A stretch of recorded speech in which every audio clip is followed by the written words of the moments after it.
Hello అండి, అందరికీ నమస్తే. Welcome back to our channel. చూడండి, బ్లౌజ్కి అయితే నేను పైపింగ్ వేసిన క్లాత్ మనము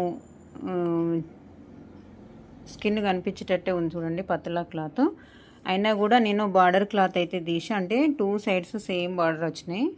ఇట్లా 2 సైడ్స్ సేమ్ బార్డర్ వస్తే నేను మన ఛానల్లోనే అయితే అప్లోడ్ చేసిన కదా. సేమ్ బార్డర్ వచ్చినప్పుడు బార్డర్ని వేస్ట్ చేయకుండా పైపింగ్ ఎలా వేసుకోవాలనేది చూడండి. ఒకసారి వేసిన తర్వాత చూపిద్దామని చెప్పేసి మీకు వీడియోని అయితే షేర్ చేస్తున్నానండి. ఇది లోడింగ్ పైపింగ్. ఇక్కడ షోల్డర్ దగ్గర చూడండి, ఇట్లనైతే ఉంటుంది సేమ్ ఈక్వల్గా.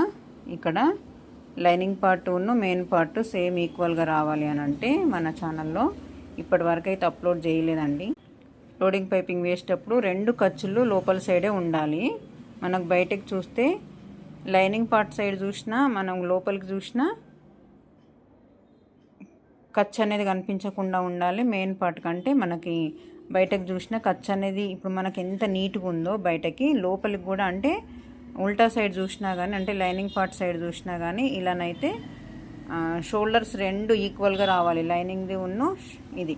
ఈ ప్రాసెస్లో మీకు ఎవరికి కావాలనేది మన ఛానల్లో కామెంట్ బాక్స్లో కామెంట్ చేయండి. నేను ఖచ్చితంగా ఇలా లోడింగ్ పైపింగ్ ఇక్కడ షోల్డర్ దగ్గర కూడా ఖర్చు కనిపించకుండా ఎలా వేసుకోవాలనేది నేను మీకు వివరంగా చూపిస్తానండి. ఇది మాత్రం చాలా బాగుంటుంది. చూడండి, ఇక్కడ మనకి క్లాత్ అనేది మనకి నెక్ పార్ట్ దగ్గర వేసిన పైపింగ్ క్లాత్ అనేది లోపలికి కూడా ఎక్కడ కూడా కనిపించకుండానైతే నీట్గా వేసేసిన అన్నట్టు. నేను వేసిన పైపింగ్ మీకు నచ్చిందా నచ్చలేదా, ఇట్లాంటి పైపింగ్ ఎలా వేయడం అనేది మీకు కావాలి అని అంటే కామెంట్ బాక్స్లో కామెంట్ తెలపండి. మీరు తెలిపిన దాన్ని బట్టి నేను ఖచ్చితంగా ఛానల్లోనైతే ఫుల్ వీడియోనైతే అప్లోడ్ చేస్తానండి. నచ్చితే లైక్ చేయండి. మరిన్ని వీడియోస్ కోసం మన ఛానల్ని సబ్స్క్రైబ్ చేసుకోండి. ఓకే అండి, థ్యాంక్ యూ.